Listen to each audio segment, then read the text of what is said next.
India ഭരിച്ചത് ആരൊക്കെ ഈ കാലം വരെ? ഇന്ത്യ ഉണ്ടാകുന്നതിന് മുമ്പ് ഇന്ത്യ ഭരിച്ച ആരാണ്? ഇന്ത്യ എന്ന് പറയുന്ന ഭൂപ്രദേശം ഉണ്ടായിരുന്നു, അതിന് ഇന്ത്യ എന്ന് പേരുണ്ടായിരുന്നില്ല. ഇന്ത്യ ഉണ്ടാകുന്നതിന് മുമ്പ് ഇന്ത്യ ഭരിച്ചവര് 800 കൊല്ലത്തോളം മുസ്ലിങ്ങൾ ഭരിച്ചിട്ടുണ്ട്. 250-300 കൊല്ലത്തോളം ബ്രിട്ടീഷുകാർ ഭരിച്ചിട്ടുണ്ട്. 10-200 കൊല്ലം ബ്രിട്ടീഷുകാരല്ല, അവരുടെ കമ്പനി ഭരിച്ചിട്ടുണ്ട്, ഈസ്റ്റ് ഇന്ത്യ കമ്പനി. 1600 മുതൽ 1857 വരെ.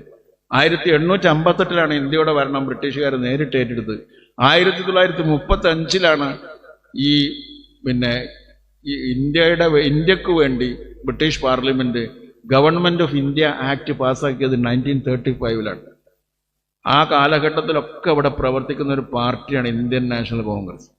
ആ കാലഘട്ടത്തിൽ ഇവിടെ പ്രവർത്തിച്ചു വന്നിരുന്ന ദേശീയ പ്രസ്ഥാനത്തിന്റെ നേതൃത്വത്തിൽ കോൺഗ്രസ് ആണ് ഉണ്ടായത്. ആ കോൺഗ്രസിൽ നിന്നാണ് എല്ലാ പാർട്ടികളും വന്നത്. ഈ പിണറായി വിജയൻ പറയുന്നുണ്ടല്ലോ, കോൺഗ്രസ് നിന്ന് ഇങ്ങനെ ആള് പോയിക്കൊണ്ടിരിക്കുന്നു. കോൺഗ്രസ് നിന്ന് പോയത് തന്നെയാണ് അയാളും.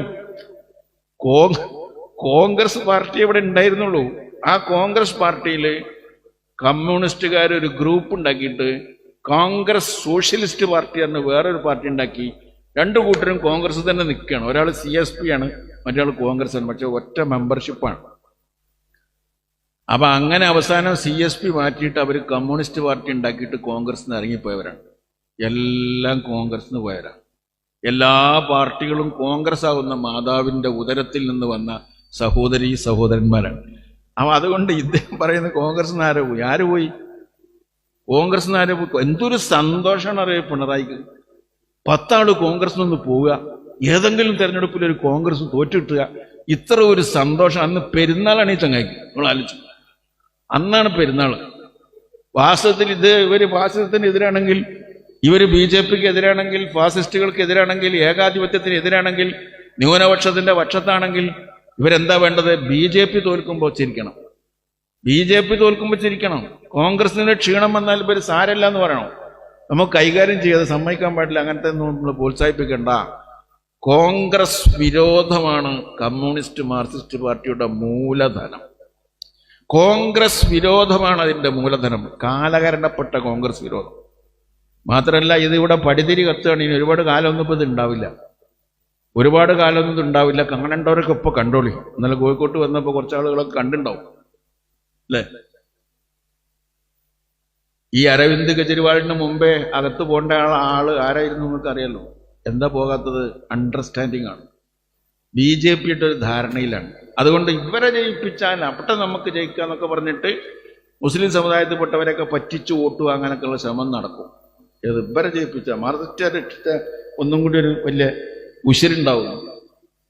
ഞാൻ കമ്മ്യൂണിസ്റ്റ് ആയിരുന്നു 17 കൊല്ലം. അതുകൊണ്ട് എനിക്ക് താരും പഠിപ്പിച്ചിട്ടുണ്ട്. പിണറായി വിജയൻ ലെനിനെ കണ്ടിട്ടില്ല. ഞാൻ ലെനിനെ കണ്ടിട്ടുണ്ട്. സഖാവ് ലെനിനെ ഞാൻ കണ്ടിട്ടുണ്ട്. പിണറായി വിജയൻ കണ്ടിട്ടില്ല, അച്യുതാനന്ദൻ കണ്ടിട്ടില്ല, അവരാരും യാനിരാജ കണ്ടിട്ടില്ല. ആരും കണ്ടില്ല. എങ്ങനെ കണ്ടു? ലെനിൻ മരിച്ചത് 1924 അന്ന് ഞാൻ ജനിച്ചിട്ടില്ല. 1924 ജനുവരിയിൽ മരിച്ച ലെനിന്റെ മൃതദേഹം ഞാൻ കണ്ടു, മയ്യത്ത്. അവിടെ ഞാൻ കൊണ്ടുപോയിട്ട് പുഷ്പാർച്ചന നടത്തിയിട്ടുണ്ട്. അങ്ങനെ ജാഹിലിയ്യ കാലത്ത് പലതും ചെയ്തിട്ടുണ്ടോ? അത് ഷിർക്കാവുമെന്നൊന്നും ഇപ്പൊ പറഞ്ഞിട്ട് കാര്യമില്ല.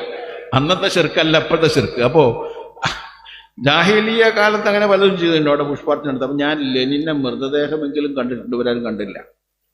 ഞാൻ മോസ്കോയിൽ പോയി വൈരുദ്ധ്യാധിഷ്ഠിത ഭൗതികവാദവും ചരിത്രപരമായ ഭൗതികവാദവും മാർസിയൻ സാമ്പത്തിക ശാസ്ത്രമൊക്കെ പഠിച്ച് പരീക്ഷ എഴുതി ജയിച്ച് സർട്ടിഫിക്കറ്റ് പെരയിൽ വെച്ചിട്ടാണ് കാസിം വിളിച്ചപ്പോൾ വന്നത്. എനിക്ക് ഇവര് മാർക്സിസം ലെനിനിസം ഒന്നും പഠിക്കേണ്ടതൊന്നും അല്ല. മാർക്സിസം ഇതൊന്നും അല്ല. ലെനിനിസം ഇത് പിണറായിസമാണ്. ഏറി വന്നാൽ സ്റ്റാലിനിസമാണ്. ഈ നരേന്ദ്രമോദി ഫാസിസ്റ്റാണ്, നമുക്കറിയാം. ഏകാധിപതിയാണ്. ന്യൂനപക്ഷങ്ങളെ അടിച്ചമർത്തുന്നവനാണ്. വർഗീയത പ്രചരിപ്പിക്കുന്നവരാണ്. വർഗീയതയിലൂടെ ജനങ്ങളെ ഭിന്നിപ്പിച്ച് അധികാരത്തിൽ തുടരാൻ ആഗ്രഹിക്കുന്ന കോർപ്പറേറ്റ് ഭീമന്മാരുടെ പ്രതിനിധിയാണ്. അത് യാതൊരു സംശയമില്ല. എന്നാൽ മറ്റോരോ നമുക്കിപ്പോഴുള്ള സമാധാനം ഈ പാർട്ടി വലുതല്ല എന്നുള്ളത് കൊണ്ടാണ്. BJPയുടെ മുദ്രാവാക്യം എന്താ? കോൺഗ്രസ് മുക്ത ഭാരതം എന്നാണ്. കോൺഗ്രസ് ഇല്ലാത്ത ഭാരതം എന്നാണ്. എന്തുകൊണ്ട് BJP കമ്മ്യൂണിസ്റ്റ് മുക്ത ഭാരതം എന്ന് പറയണില്ല? മുക്തമാകാൻ മാത്രം സാധനം അതില്ലെന്ന്. അപ്പൊ അത് അത്രേ ഉള്ളൂ. അതിനൊരു മുദ്രാവാക്യം ഒന്നും മുടക്കാനുള്ള വകയില്ല. അതാണ്, അത്രയും ചെറുതാണ് അല്ലേ? അപ്പൊ കോൺഗ്രസ് മുക്ത ഭാരതം എന്ന് പറഞ്ഞാൽ UDF മുക്ത ഭാരതം എന്ന് കേരളം തന്നെ എൻ്റെ അർത്ഥം.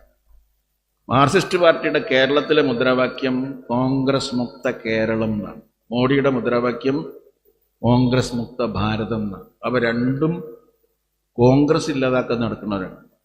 അതിലൊരു ധാരണ ഈ കേരളത്തിലെ മന്ത്രിസഭയ്ക്ക് നേതൃത്വം നൽകുന്ന മുഖ്യമന്ത്രിയും അദ്ദേഹത്തിൻ്റെ ആളുകളും നരേന്ദ്രമോദിയും അമിത്ഷായും തമ്മിലൊരു ധാരണ ഉണ്ട്. ചെറിയ ചെറിയ കാര്യങ്ങൾ പറഞ്ഞിട്ട് കീർത്തി ചിദംബരത്തിനെ പിടിച്ചു, അതുപോലെ ചിദംബരത്തിൻ്റെ വീട്ടിൽ ED വന്നു, എല്ലായിടത്തും ED വന്നു, കെജ്രിവാളിനെ അറസ്റ്റ് ചെയ്തു. ഇവിടെ എത്രയോ കേസുകളുണ്ട്. ED ഇവിടെ വന്നാൽ ഇയാളെ പേരിലൊരു ആഫീസ് തുടങ്ങേണ്ടി വരും. കാരണം പണി തീരാൻ കുറേ കാലം എടുക്കും. അത്രയധികം കേസുകളുണ്ട്. അന്വേഷിച്ച് തീരാൻ തിരുവനന്തപുരത്ത് മുഖ്യമന്ത്രിയുടെ വീട്ടിൽ കന്റോൺമെന്റിൽ ഒരു ഓഫീസ് EDക്ക് പുതുതായിട്ട് തുറക്കേണ്ടി വരും, ബ്രാഞ്ച്. അത്രയും പണി അവിടെ ഉണ്ട്. പക്ഷെ വരൂല. എന്താ വരാത്തത്? അതിൻ്റെ സംഗതി എന്താ നമുക്ക് മനസ്സിലായി. BJPക്ക് വേണ്ടത് അത് BJPയുടെ ഒരു തന്ത്രമാണ്. അതിലിവർ വീണതാ. BJPയുടെ തന്ത്രം എന്താ? BJPക്ക് ഇവിടെ വേണ്ടത് കോൺഗ്രസിനെയും UDFനെയും തോൽപ്പിക്കല. നിർത്താനായ പറഞ്ഞാൽ മതി, എപ്പോഴും റെഡിയാണ്. അപ്പം BJPക്ക് കേരളത്തിൽ കാര്യമായിട്ട് ആരുമില്ല, ചെറിയൊരു സംഘമുള്ളൂ. അവർ വിചാരിച്ചാൽ ഒരു കോൺഗ്രസ്സുകാരനെയും ഒരു UDFകാരനെയും തോൽപ്പിക്കാൻ കഴിയില്ല. അവർക്ക് ഇങ്ങനെ എല്ലാ കൊല്ലം തെരഞ്ഞെടുപ്പ് വരുമ്പോൾ ഈ കേന്ദ്ര BJP പൈസ ഇങ്ങനെ കൊടുക്കും. 500 കോടി, 1000 കോടി, 100 കോടി, ആകെ 4 ആളെ നിർത്തുള്ളൂ. ചിലപ്പോൾ കൂടുതൽ പൈസ ഇട്ടാൻ വേണ്ടി 2 സ്ഥലത്ത് ഒപ്പം മത്സരിക്കുന്നവരുണ്ട് ഇവിടെ. അപ്പോൾ പിന്നെ അവിടേക്കും വാങ്ങാം ഇവിടേക്കും വാങ്ങാം, രണ്ടുപേര് അല്ലേ. പണ്ട് നേർച്ചയ്ക്ക് പോകുമ്പോൾ ചോറ് വിളമ്പുമ്പോഴേ നിങ്ങളൊക്കെ ജനിക്കുന്നതിന് മുമ്പേ അല്ലേ റബീഉൽ അവ്വലിലൊക്കെ നേർച്ച ഉണ്ടാവും. നാട്ടിൽ പട്ടിണിയാണ്. ആ പട്ടിണിക്കാലത്ത് പള്ളി കമ്മിറ്റിയുടെ നേതൃത്വത്തിൽ ഞങ്ങൾ ചെറുപ്പക്കാരെല്ലാം കൂടി പണമൊക്കെ പിരിച്ചുണ്ടാക്കി കഷ്ടപ്പെട്ട് എല്ലാവർക്കും ചോറ്, നെയ്ച്ചോറും ഇറച്ചി, പോത്തിറച്ചിയൊക്കെ കൂടിയായിട്ട് വെച്ച് വിളമ്പും മൗലൂദൊക്കെ കഴിഞ്ഞു. അപ്പം ഇത് ഒരു ഇല ഇട്ടിട്ടാണ് കൊടുക്കുക. റോഡിൻ്റെ 2 സൈഡിനും ഇരിക്കുക. അത്ര ചെറിയ പള്ളിയാണ്. റോഡിൻ്റെ 2 സൈഡിനും സ്ത്രീ പുരുഷന്മാർ ഇരിക്കുക ഇല ഇട്ടിട്ട്. ആ ഇലയിൽ ഞങ്ങൾ കൊണ്ടുപോയി ചോറും ഇറച്ചി ഇങ്ങനെ വിളമ്പി കൊടുക്കും. അപ്പൊ ചില സ്ത്രീകൾ പറയും, ഞങ്ങൾ കാക്ക 2 ആളുണ്ട് കേട്ടോ. ഞങ്ങൾ 2 ആളുണ്ടെന്ന് പറഞ്ഞാൽ അർത്ഥം ഞങ്ങൾക്ക് ഒരാളെ ചോറ് തികയില്ല, ഞങ്ങളെ വീട്ടിൽ വേറെ ആളുണ്ട് എന്നാണ്. അപ്പൊ അത്ര കണ്ട് ദാരിദ്ര്യമാണ്. അതുകൊണ്ട് 2 ആൾക്കും കൂടിയുള്ള ചോറ് ഇയാൾക്ക് ഈ കുട്ടിക്ക് വിളമ്പി കൊടുക്കണം എന്നാണ്. അവരൊരു തോർത്തുമുണ്ടിൽ കെട്ടിപ്പൊതിഞ്ഞത് പെരീക്ക് കൊണ്ടുവരുന്നൊരു കാലവിടെ ഉണ്ടായിരുന്നു റബീഉൽ അവ്വൽ മാസത്തിൽ. മൗലൂദിനൊന്നും വെറുതല്ല. റബീഉൽ അവ്വൽ ആ മൗലൂദ് കഴിഞ്ഞാൽ അതിൻ്റെ കൂടെയുള്ളൊരു ഭക്ഷണം ഉണ്ട് എന്നുള്ളത് അതിലേറെ ആകർഷകമായ ഒരു കാര്യമായിരുന്നു. അന്ന് നാട്ടിലെ ദരിദ്രരായ മനുഷ്യർക്ക് ആഹാരം കിട്ടുന്നുള്ളത്. അതുപോലെയാണ് ഇപ്പം ഇത്. ഇയാളെന്താ ചെയ്യുന്നത്? ഇയാളെന്താണ് ചെയ്യുന്നത്? ഈ കേരളത്തിൽ BJPക്കാർക്ക് എന്തെങ്കിലും കൊടുത്താൽ 2 സീറ്റിലൊക്കെ ചില BJPക്കാർ മത്സരിക്കണം. അതുകൊണ്ടാണ് ഞങ്ങൾ 2 ആളുണ്ട് എന്നുള്ള പറയണത്. 2 സ്ഥലത്തേക്കും ഫണ്ട് വേണം, ചോറല്ല. അപ്പോ അതുപോലെ ഈ BJPക്കാർ ചെറിയൊരു കക്ഷിയായതുകൊണ്ട് കേരളത്തിൽ വളർന്നു വരാൻ സാധ്യതയില്ലാത്തതുകൊണ്ട് നരേന്ദ്രമോദിയും അമിത്ഷായും പൈസ കൊടുത്ത് മടുത്തിരുന്നു. ഒറ്റ ആളെ ജയിപ്പിക്കാൻ അവർക്കൂട്ട് കഴിയില്ല. അപ്പൊ ഇവർ കണ്ടുപിടിച്ചൊരു വഴിയാണ്. അതിന് കോൺഗ്രസ്സുകാരെ തോൽപ്പിക്കണമെങ്കിൽ കുറച്ച് പൈസ നമ്മൾ 500 കോടി ഇവർക്ക് കൊടുക്കുമ്പോൾ ഒരു 250 കോടി പിണറായിക്ക് കൊടുത്താൽ 1-2 ആളെ അവർ തോൽപ്പിച്ചു തരുന്നതാണ്. അപ്പൊ ഒരു കൊട്ടേഷൻ സംഘം മാതിരി BJPക്ക് വേണ്ടി കോൺഗ്രസിനെ തോൽപ്പിച്ചു കൊടുക്കാനുള്ള കൊട്ടേഷൻ എടുത്തിട്ടാണ് ഇവർ നടക്കുന്നത്. അതുകൊണ്ടാണ് ഈ കോൺഗ്രസിന് എന്തെങ്കിലും ക്ഷീണം വന്നാൽ ഭയങ്കര സന്തോഷം. ഏതോ കാലത്ത് കോൺഗ്രസ് വിട്ടു പോയവനൊക്കെ എണ്ണിയാണ് ചരിത്രം പഠിച്ച് മനസ്സിലാക്കി ലിസ്റ്റ് വായിക്കണം. ഇതൊക്കെ കോൺഗ്രസിന് പോയതാ, സന്തോഷമായില്ല. ബാക്കിയുള്ളവർക്ക് ഉടനെ പോകുന്നു. എല്ലാവരെയും സംഖ്യയാക്കാൻ വേണ്ടി സംഖ്യക്ക് മെമ്പർഷിപ്പ് ഉണ്ടാക്കി കൊടുക്കാൻ നടക്കുന്ന കമ്മ്യൂണിസ്റ്റ് പാർട്ടി ലോകത്തോടെ കണ്ടിട്ടുണ്ട്. ഇവർക്കും കുറച്ച് ആളില്ലാത്തത് കൊണ്ട് പടച്ചോൻ കാത്തു നമ്മളെ. അല്ലെങ്കിൽ എന്താ സ്ഥിതി? ഇവരെ കയ്യിൽ ഇന്ത്യ രാജ്യം, ഞാൻ അസംബ്ലിയിൽ പ്രസംഗിച്ചിട്ടുണ്ട്, നിങ്ങളെങ്ങാനും ചൈനയിലെ പോലെ വലിയൊരു ശക്തി ആയിരുന്നെങ്കിൽ ഇവിടെ മനുഷ്യർക്ക് താമസിക്കാൻ പറ്റുമെന്ന് ഞാൻ ചോദിച്ചിട്ടുണ്ട് അസംബ്ലി. ചൈനയിലേത് ഭരണഘടനയല്ല മരണഘടനയാണെന്നാണ് ഞാൻ അസംബ്ലി പറഞ്ഞത്. മരിക്കാൻ ആളുകളെ തീരുമാനിക്കുന്ന, കൊല്ലാൻ കൊടുക്കുന്ന ഭരണഘടനയാണ്. നിങ്ങൾക്കറിയാം, ലോകത്ത് പല സ്ഥലത്തും യാത്ര ചെയ്യുന്നവർ ഇപ്പം നിങ്ങളുടെ കൂട്ടത്തിലുണ്ടാവും, ചെയ്തവരുണ്ടാവും. ആരെങ്കിലും കംബോഡിയയിൽ പോയിട്ടുണ്ടാവും. കാംബോജം എന്ന് പറയുന്നത് പണ്ട് പുരാതന കാലത്ത് ഭാരതത്തിൻ്റെ ഭാഗമായിരുന്നു എന്നൊക്കെ പറയാറുണ്ട്. കംബോജം, ഗാന്ധാരം മുതൽ കാംബോജം വരെയാണ്. ഗാന്ധാരം എന്ന് പറഞ്ഞാൽ അഫ്ഗാനിസ്ഥാനിലാണ്, ഗാന്ധാരി ജനിച്ച സ്ഥലമാണ്. കംബോജം കംബോഡിയൻ. ആ കംബോഡിയയിൽ ഭരിച്ചിരുന്ന ഒരു ഭരണാധികാരി ഉണ്ടായിരുന്നു, പോൾ പോട്ട്. അയാളെ പാർട്ടിയുടെ പേര് ഖമർ റൂഷ് എന്നാണ്, കമ്മ്യൂണിസ്റ്റ് പാർട്ടിയുണ്ട്. അവിടെ പോയി സന്ദർശനം നടത്തിയ ഒരുപാട് ആൾക്കാരുണ്ട്. ചോദിച്ചു, അവിടെ പോയാൽ കാണാനുള്ള പ്രധാനമുള്ള ഒരു കാഴ്ച എന്താ വെച്ചാൽ, അയാളെ ഭരണകാലത്ത് കമ്മ്യൂണിസ്റ്റുകാരല്ലാത്തവരെ കൊന്നിട്ട് അവരുടെ തലയോട്ടികൾ ഹിമാലയ പർവ്വതം പോലെ കൂട്ടിയിട്ട പല കൂമ്പാരങ്ങളുണ്ട്. അവിടെ പോയി ആളുകൾ ഫോട്ടോ ഒക്കെ എടുക്കും. ഒരുപാട് മനുഷ്യന്റെ തലയോട്ടി ഒന്നായിട്ട് തേങ്ങ കൂട്ടിയമാതിരി കൂട്ടിയിട്ടിരിക്കുകയാണ്. അത് കാണാൻ ആൾക്കാർ പോകും. ഇതൊക്കെ കമ്മ്യൂണിസ്റ്റുകാർ കമ്മ്യൂണിസ്റ്റ് അല്ലാത്തവരെ രാജ്യത്തിന്റെ ശത്രുവാണെന്ന് പറഞ്ഞ നരേന്ദ്രമോദി പറഞ്ഞ മാതിരി കൊന്നുകൂട്ടിയതിന്റെ തലയാണോ? മാത്രമല്ല, അവരൊക്കെ കൊല്ലുന്ന കേന്ദ്രങ്ങളുണ്ട്, ക്യാമ്പുകളുണ്ട്, വംശീയ ഉന്മൂലനം വരുത്തുന്ന ക്യാമ്പുകളുണ്ട്. അവിടെ വംശീയമല്ല, അവിടെ പാർട്ടിയാണ് ഉന്മൂലനം, രാഷ്ട്രീയ ഉന്മൂലനമാണ്. ഇവരെ പാർട്ടി അനുകൂലിക്കാത്തവരെയാണ് ഈ കൊല്ലണത്.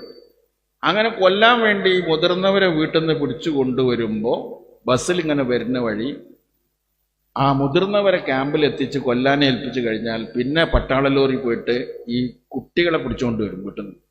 സകല കുട്ടികളും വെറുതെ കിടക്കുന്നുണ്ടാവുമല്ലോ, രക്ഷിതാക്കളെ കൊണ്ടുവന്നാണ്. ആ കുട്ടികളൊക്കെ വണ്ടി കയറ്റി ഇവിടെ കൊണ്ടുവന്നാൽ ഈ ക്യാമ്പിന്റെ മുമ്പിൽ വലിയ മരങ്ങളുണ്ട്, വണ്ണുള്ള മരം, ഒരുപാട് കാലം പഴക്കം. ഈ കുട്ടികളെ പട്ടാള ലോറിയിൽ നിന്ന് കാൽമ പിടിച്ചിട്ട് ഒറ്റ അടിയാണ് മരത്തിന് തല. അങ്ങനെ ചത്താൽ അത് അടുത്ത വണ്ടി കിട്ടു, അടിച്ചു ഇട്ടു, അടിച്ചു ഇട്ടു. ഇത് ദുനിയാവിൽ നടന്നിട്ടുണ്ടെന്ന് പറഞ്ഞാൽ നിങ്ങൾ വിശ്വസിക്കോ? It has happened. കംബോഡിയയിൽ അത് നടന്നിട്ടുണ്ട്. കുട്ടികളെ കൊല്ലുന്നത് കാലിൽ പിടിച്ചിട്ട് പട്ടാളക്കാര് തല മരത്തിനടിക്കുന്നു. അപ്പൊ ഈ കുട്ടികളിൽ ചിലർക്ക് ഒരു സെക്കൻഡ് നേരം ഒച്ചടാനുള്ള സമയം കിട്ടും, കരയാനുള്ള സമയം കിട്ടും, ആർത്തു അട്ടഹസിക്കാനുള്ള സമയം കിട്ടും. അപ്പൊ ഈ ശബ്ദം അകത്ത് കേൾക്കണ്ടെന്ന് വിചാരിച്ചിട്ട് ആ മരത്തിന്റെ മുകളിലൊക്കെ ഉച്ചഭാഷണി ഘടിപ്പിച്ച രാജ്യമാണ് Cambodia. That is there. You can go even today. ഇന്ന് പോയാൽ നിങ്ങൾക്ക് കാണാം ഉച്ചഭാഷണി മരത്തിന്റെ മുകളിൽ വെച്ചിട്ടില്ല. എന്തിന്? ഈ കുഞ്ഞ് കരയുമ്പോൾ ഒച്ച അകത്ത് കേൾക്കാതിരിക്കും. ഉച്ചഭാഷണി പറഞ്ഞാൽ പഴയ കാലത്ത്, അതോ അധികം പഴക്കല്ല അതിനൊന്നും, കംബോഡിയൻ സംഭവങ്ങൾക്കൊന്നും. ആ കാലത്തുണ്ടായിരുന്ന തരത്തിലുള്ള കോളാമ്പി വെച്ചിട്ടുള്ള ഒരു ശബ്ദം, പാട്ട് വെക്കുക, ഈ സംഭവം നടക്കും. ഇങ്ങനെയുള്ള എന്തെല്ലാം അതിക്രമങ്ങൾ നടന്നിട്ടുണ്ട്.